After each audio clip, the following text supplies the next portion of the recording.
राष्ट्र का सच क्या है और संदेश के भीतर से कौन सी अनुगुंज आपको सुनाई दे रही है।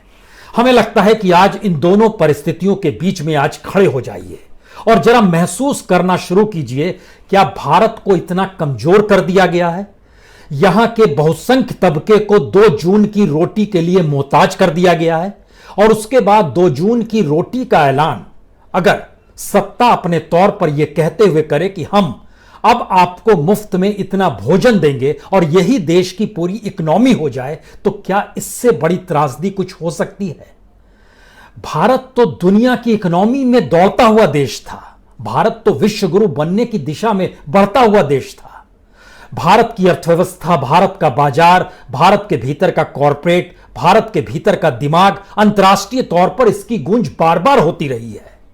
लेकिन मौजूदा वक्त ने भारत को उस सतह पर लाकर खड़ा कर दिया है जहां से आपको सिर्फ यह देश 2 जून की रोटी मुहैया कराने की दिशा में ही बढ़ता हुआ दिखाई देगा, क्योंकि कोई अर्थव्यवस्था को लेकर विजन नहीं है।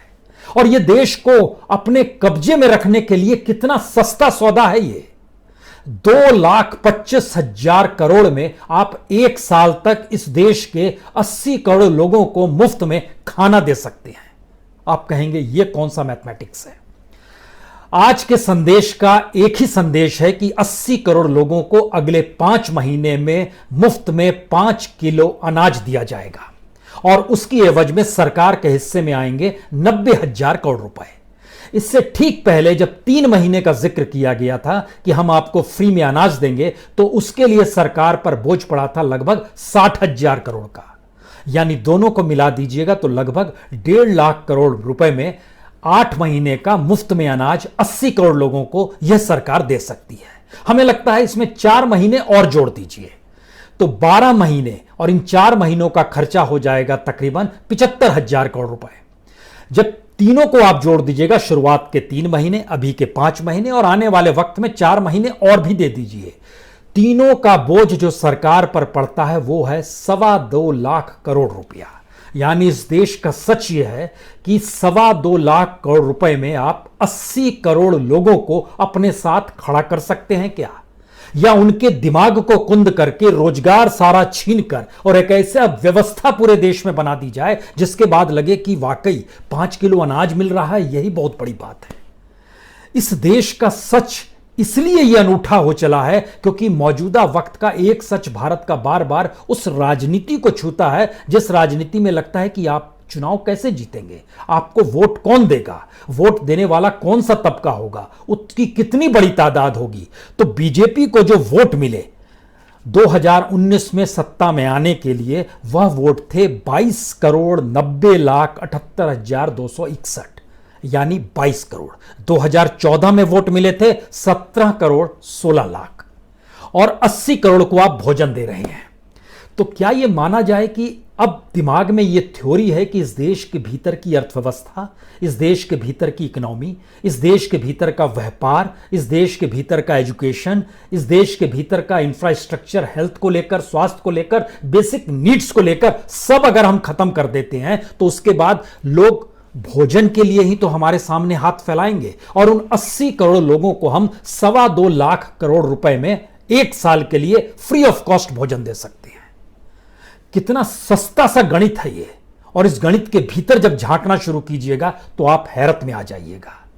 इस देश के भीतर में कितनी बड़ी बड़ी लूट हो गई, कितनी बड़ी तादाद में रकम को कॉरपोरेट को दे दिया गया, रिलीफ दे दी गई, बांट दिया गया, बैंक के भीतर से पैसा कहां चला गया, इस देश के जो पब्लिक सेक्टर इंस्टीट्यूशंस थे वो कैसे खत्म हो गए, उसको भी बेचकर कैसे पैसा आ गया। लेकिन 80 करोड़ के लिए 5 किलो अनाज की थ्योरी गजब की है। और इस थ्योरी के अक्स तले हमको लगता है कुछ सच को जानिए। अगर 2.25 लाख करोड़ में 12 महीने में मुफ्त अनाज देकर इस देश का पेट भरा जा सकता है तो सोचिए इस देश में कितनी असमानता है। यानी असमानता का पैमाना क्या हो सकता है, क्योंकि इस देश के भीतर टॉप 30 कॉरपोरेट्स ऐसे हैं जिन्होंने सरकार या सरकारी इंस्टीट्यूशन से या आरबीआई या बैंक से कर्ज जो लिया है वो नहीं लौटाया है। वह एक एक व्यक्ति के ऊपर जो पैसे का बोझ पड़ा है वह इस देश के लगभग एवरेज 40 करोड़ लोगों को फ्री ऑफ कॉस्ट 1 साल तक भोजन करा सकता है, या 80 करोड़ लोगों को फ्री ऑफ कॉस्ट 6 महीने का भोजन दे सकता है, क्योंकि यह 1 लाख करोड़ से ज्यादा की स्थिति कमोवेश बैठती है। यानी कॉरपोरेट्स की परिस्थिति देखिए, इंडस्ट्रियलिस्टों की परिस्थिति देखिए, इस देश में चलने वाले इंस्टीट्यूशन से मिलने वाले प्रॉफिट का एनालिसिस कीजिए, और जो टैक्स पेयर हैं उनके पैसे के जरिए सरकार क्या करती है, जब इसे देखिएगा तो आप हादसे में आ जाएंगे। 80 करोड़ लोग सिर्फ 2.25 लाख करोड़ के रुपए पर 1 साल मुफ्त में भोजन कर सकते हैं। हमारी एक ऐसी परिस्थिति इस देश के भीतर की आ गई है, लेकिन यह होता नहीं है। यह तो हम सिर्फ राष्ट्र के नाम संदेश के ऐलान का जिक्र आपसे कर रहे हैं। यह होता क्यों नहीं है, हम इसकी परतों को एक एक करके खोलना शुरू करें और आपको बताना शुरू करें तो बड़े नॉमिनल एस्पेक्ट में आपके साथ आज बात करते हैं। मनरेगा में बजट में दिया गया था 61,000 करोड़ रुपए, राहत पैकेज के नाम पर 40,000 करोड़ रुपए और दे दिए गए, लेकिन मनरेगा के अभी तक की स्थिति है कि जो पैसा रिलीज किया गया है वह सिर्फ 38,999 करोड़ रुपए किया गया है। करना कितना है? 1 लाख करोड़ से ज्यादा, 1,01,000 करोड़ करना है, 38,000 करोड़ किया गया है। जो बजट में 60 और जो अलग से 40 था, वह स्थिति थोड़ी देर के लिए भूल जाइए। जितने वेजेस जो दिए गए हैं पिछले अप्रैल, मई, जून, ये 3 महीने के दौर में वेजेस जो बांटे गए, उसमें जानकारी आई कि 19 करोड़ रुपए हमने वेजेस के तौर पर बांट दिए हैं। जो मटेरियल खरीदा, जो स्किल लेबर था, उनको लगभग 9,000 करोड़ रुपए दिए। जो एडमिनिस्ट्रेटिव काम था उसमें लगभग 766 करोड़ दे दिए। इस एवरेज से जब आप चलना शुरू करते हैं कि क्या वाकई 30,000 करोड़ रुपए अगर 3 महीने में खर्च हो गए तो 12 महीने में खर्च हो पाने की स्थिति कितनी होगी? 1,20,000 करोड़ रुपए, 1 लाख करोड़ रुपए आप देने की स्थिति में है। अभी के एवरेज से चलेंगे तो 1,20,000 करोड़ रुपए देने होंगे। अभी जो रिलीज किया गया है वो रिलीज लगभग 80% खत्म हो चला है। इसके बाद पैसा देने की पास आपके लिए पैसा है या नहीं है, पहला सवाल यह आएगा। दूसरा सवाल, जो इस देश के भीतर का मिड डे मील है, जिसका जिक्र हम बार बार करते हैं, सबसे कम पैसे में सबसे ज्यादा बच्चों को भोजन करा पाने की स्थिति मिड डे मील की आती है।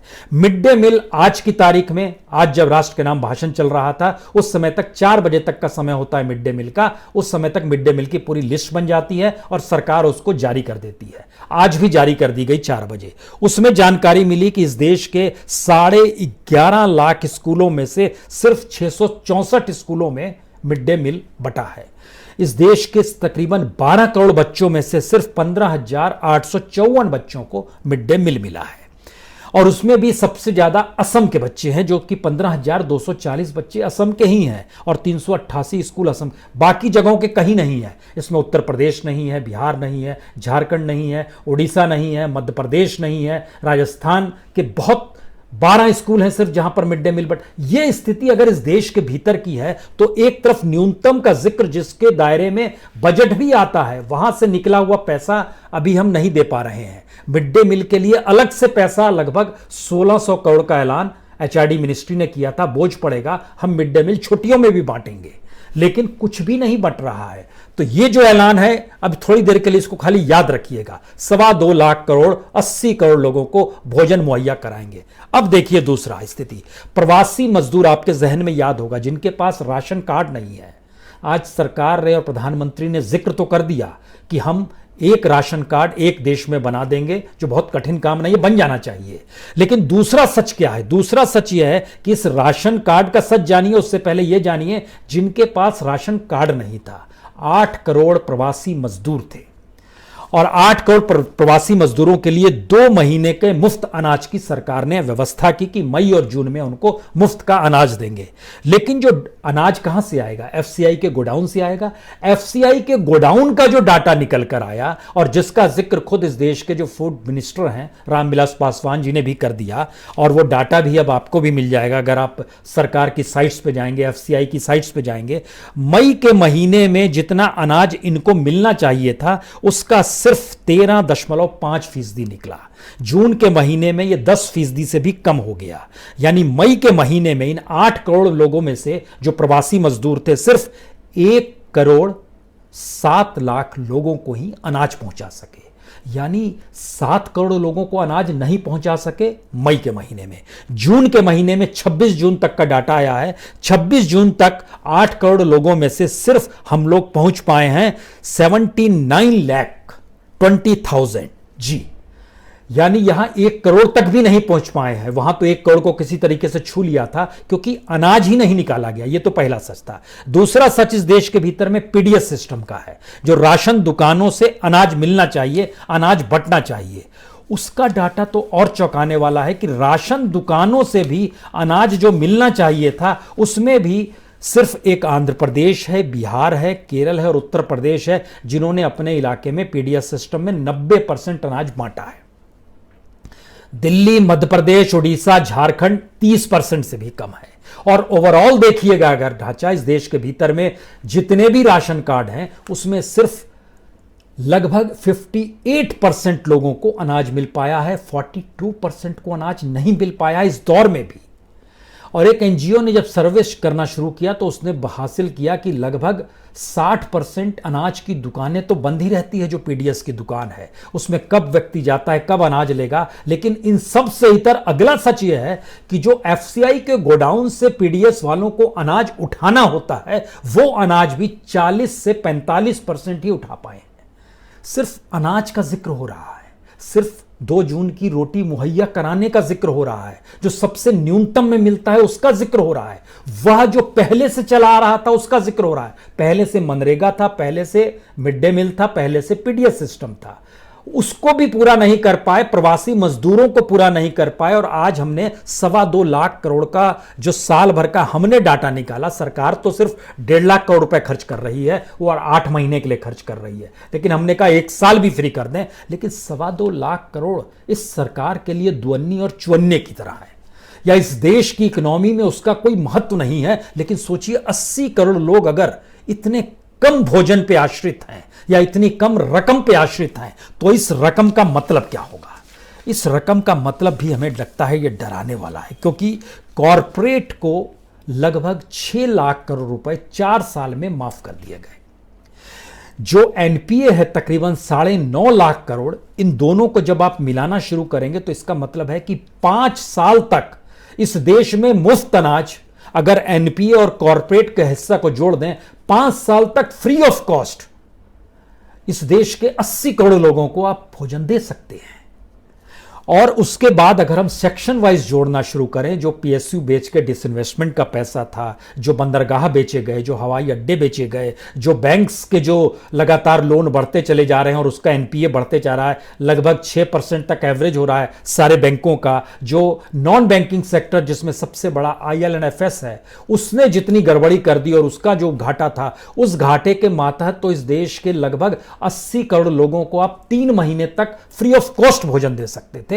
वह घोटाला उसने उधर हो गया। अलग अलग जगहों पर अलग अलग तरीके से इस देश के भीतर में कोई कमी नहीं पैसे की, यानी कॉरपोरेट को रियायत, इंडस्ट्रीज को रियायत, अलग अलग सेक्टर्स को रियायत, जिसमें रियल एस्टेट भी आएगा, जिसमें बैंक्स भी आएंगे, जिसमें पावर सेक्टर भी आएगा, जिसमें रेलवे भी आएगा, जिसमें पीएसयूज भी आएंगे, और जिसमें वो तमाम कोऑपरेटिव्स भी अब आने लगेंगे, जिन कोऑपरेटिव्स को आरबीआई के मातहत करते हुए सरकार अब वहां से भी पैसा लेना चाहती है। लेकिन आरबीआई से जो सरकार ने पैसा निकाला, एक बजट होता है, उस बजट के जरिए सरकार को चलाना होता है देश। जनता टैक्स देती है, सरकार के पास पैसा आता है, उसके जरिए आप देश चलाते हैं। लेकिन आप वह भी मैनेज नहीं कर पा रहे हैं, तो स्थिति यह हो गई कि आपने आरबीआई से भी जो पैसा लिया है और पिछले 3 साल के भीतर जो इस देश का पैसा आरबीआई के जरिए जो निकाला गया है कि हम देश चलाएंगे, उसके जरिए इस देश के 80 करोड़ लोग लगभग 3 साल तक फ्री ऑफ कॉस्ट भोजन कर सकते हैं। हम सिर्फ सत्ता को इसलिए चुनते हैं कि जनता टैक्स का जो पैसा देती है, जो तकरीबन 10-10.5 लाख करोड़ होता है, जो इनडायरेक्ट टैक्स होता है वह भी कमोवेश इतना होता है, तो डायरेक्ट इनडायरेक्ट टैक्स के जरिए सरकार के पास दूसरी कोई कमाई नहीं है। सरकार दूसरी कमाई डिसइन्वेस्टमेंट के जरिए करती है, लाइसेंस को बेचेगी उसके जरिए पैसा आ जाएगा, खनिज संसाधनों की लूट होगी उसके जरिए आ जाएगा, या इस देश की पूरी इकोनॉमी को अपने हथेली में रखकर हर नियम कायदे बनाएगी, उसमें किसी को रियायत चाहिए, कोई छूट चाहिए तो उसके नाम पर खेल होगा। यानी इस देश को आपने अपनी उंगलियों में जब फंसा लिया तो हमको लगता है आखिरी बात जरा समझने की कोशिश कीजिए, जब इस बात को बहुत गर्व से कहा जाता है कि हम अमेरिका की जनसंख्या के लगभग दुगने, ब्रिटेन के लगभग 12 गुने और यूरोपियन यूनियन के लगभग 2 गुना, अमेरिका के 2.5 गुना, ब्रिटेन के 12 गुना और यूरोपियन यूनियन के लगभग दुगने लोगों को हमने फ्री ऑफ कॉस्ट भोजन दे रहे हैं, तो हमको लगता है इसके भीतर का एक सच आपको और जानना चाहिए। इन तीनों जगहों की जब आप पॉपुलेशन को मिला दीजिएगा तो कुल 85 करोड़ लोग हैं। अमेरिका में लगभग 33 करोड़, ब्रिटेन में लगभग 6.5 करोड़ और यूरोपियन यूनियन में लगभग 44 करोड़ 45 करोड़, तो लगभग ये 85 करोड़ है। भारत में 80 करोड़ का जिक्र हो रहा है और यहां पर लगभग 85 करोड़ है। इन 85 करोड़ लोगों की आय जो है वह आय भारत की तुलना में सिर्फ 25 गुना ज्यादा है। भारत की प्रति व्यक्ति आय लगभग $2,100 होती है और इनकी एवरेज आय जब निकालिएगा तो यह लगभग 50 आ जाएगा,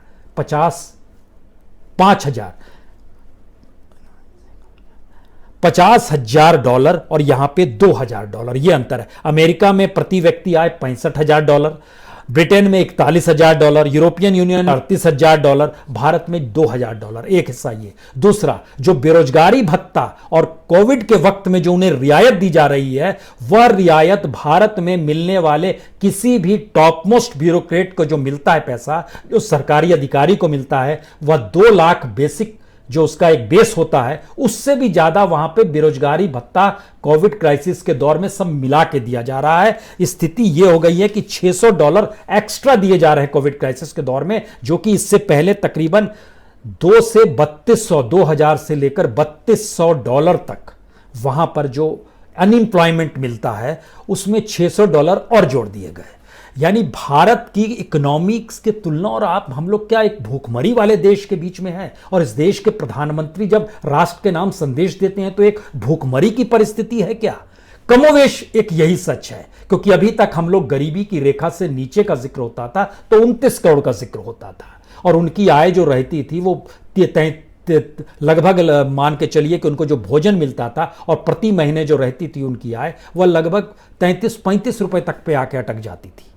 हम ऐसी स्थिति में आ गए हैं जहां पर यह देश में 80 करोड़ लोगों को 2.25 लाख करोड़ रुपए, इसका मतलब है इस देश का कोई एक कॉरपोरेट अगर सोच ले कि हमको इस देश को अब अपने हिसाब से चलाना है, वो पैरेलल में खड़ा होकर ऐलान कर दे कि हम मुफ्त में अनाज देंगे, आपको कोई काम करने की जरूरत नहीं है बरसों बरस तक, तो कुल मिला के 5 साल के लिए आंकड़ा बैठेगा लगभग 12 लाख करोड़ रुपए।